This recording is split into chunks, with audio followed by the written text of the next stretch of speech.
آج کا پہلا پیغام نور عالم خان ہے کراچی سے. وہ کہتے ہیں جی کہ پاکستانیوں کو کب اس حقیقت کا ادراک ہوگا کہ عمران خان جیسا لیڈر دے کہ اللہ پاک نے ہم پہ احسان کیا ہے. باقی سب کرپٹ لیڈر ہمارے سامنے ہیں اور عمران خان بھی. اس کی جوانی کی تصویروں کو بنیاد بنا کے عمران خان سے نفرت کے بیج بونا قابل نفرت ہے. کیا اپوزیشن کے پاس کے علاوہ کوئی حربہ ہے کہ وہ عمران خان کی کردار کشی کر سکے؟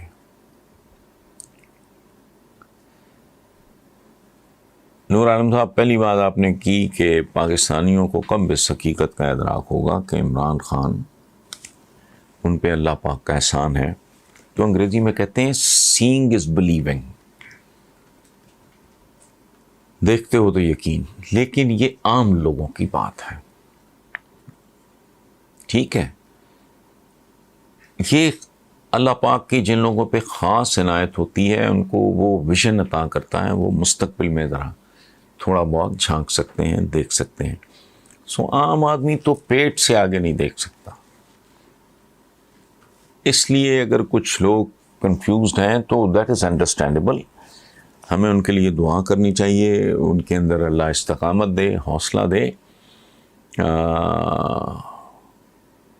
دیر کی بات نہیں، بہت جلد وہ سمجھ جائیں گے کہ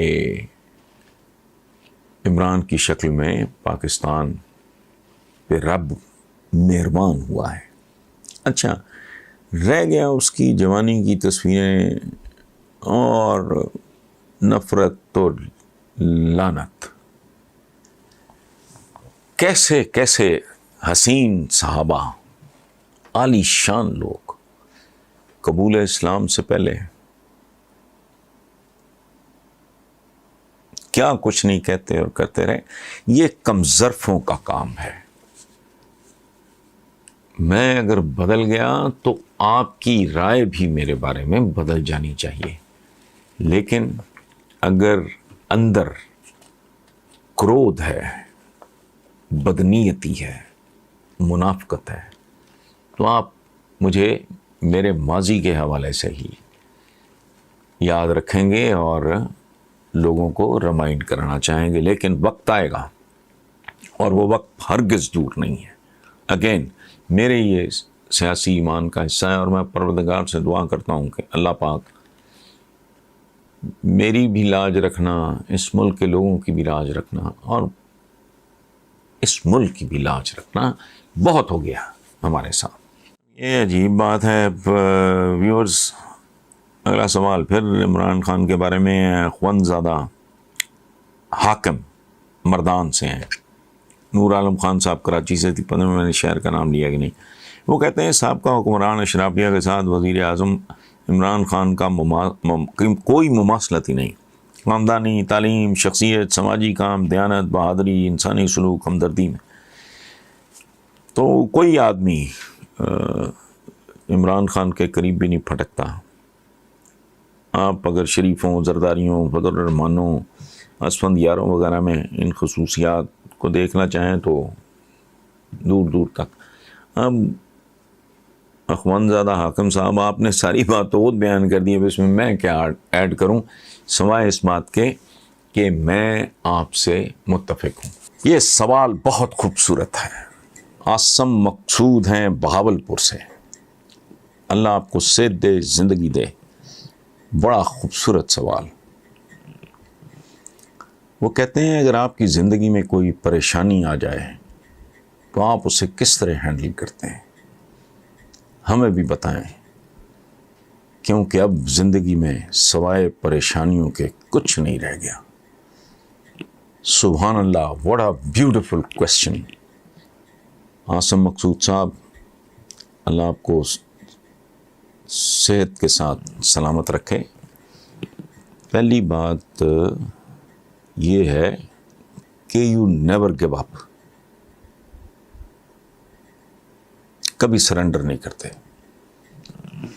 اپنی پوری قوت اور طاقت کے ساتھ حالات کا سامنا کرتے ہیں.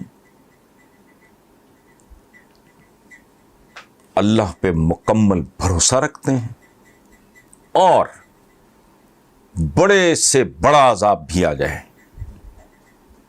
بڑے سے بڑا مسئلہ، بڑی سے بڑی پریشانی، اس کے موت سے ضرب دے لیں، حقیر لگے گی آپ کو، معمولی لگے گی۔ کوئی کتنا جیتا ہے، ابھی دلیپ صاحب دنیا سے رخصت ہوئے، he was 90+، بٹ الٹیمیٹلی کیا انسان کیا ہے؟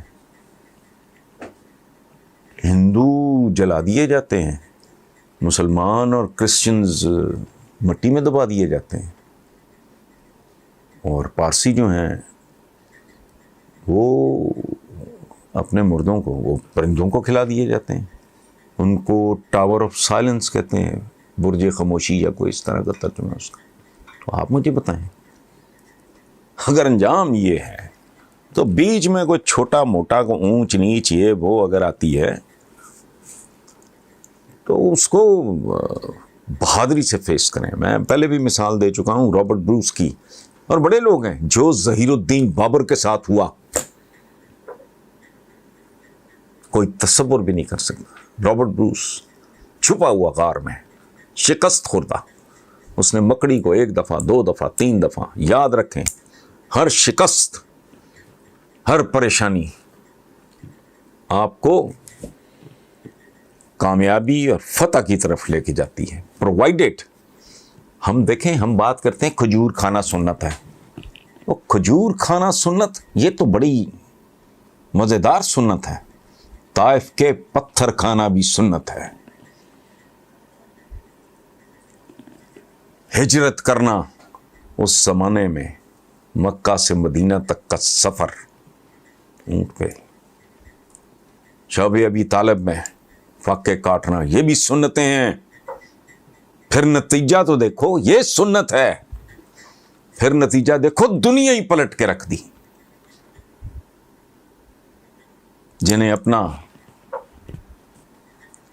آبائی شہر چھوڑنا پڑا،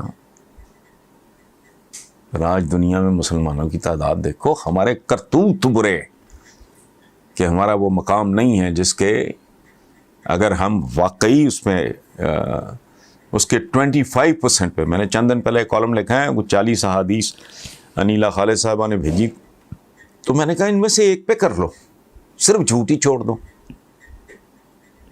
کون نہیں جانتا، جاہل ترین آدمی بھی جانتا ہے کہ جھوٹے کے بارے میں حضور نے کیا کہا ہے، رب العالمین کا کیا فرمان ہے۔ نہیں، میں تو یہ بھی بہانہ نہیں مانتا کہ ہمارے یہاں ایجوکیشن کی کمی ہے، فلاں کی کمی ہے، نہیں، ہمارے ضمیر مر گئے۔ انہیں کون جانتا ہے، کون نہیں جانتا کہ رشوت لینے اور دینے والا دونوں جہنمی ہیں۔ اپنے بھائی، اپنے مسلمان بھائی کے لیے وہ پسند کرو جو اپنے آپ، وہ بھائی ان میں سے 2-4 تو سنی ہیں، جھوٹ کے بارے میں تو ہر ایک کو پتا ہے نا۔ ایک بندہ گیا، اس میں کہا میرے اندر یہ عیب ہے اور میں اتنے عیب نہیں چھوڑ سکتا۔ حضور نے کہا کہ ان میں سے صرف جھوٹ چھوڑ دو، باقی خود ہی چھٹ گئے۔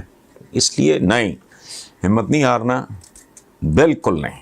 اور بدترین صورت میں بھی کہنا کہ یار آخری میرا منظر نامہ تو بڑے سے بڑے انسان کا وہ یہ ہے، تو میرا نہیں خیال کہ موت سے ڈراؤنی کوئی چیز سچی بات ہے۔ میں تو بہت ڈرتا ہوں، انسرٹن ہے نا، پتہ ہی نہیں، فیئر آف ان نون ہے، پتہ نہیں کیا ہو جائے یار۔ سو بالکل نہیں، زبردست، بڑا سا بڑا مسئلہ آئے اس کو موت سے ضرب دے لیں، سکون آ جائے گا۔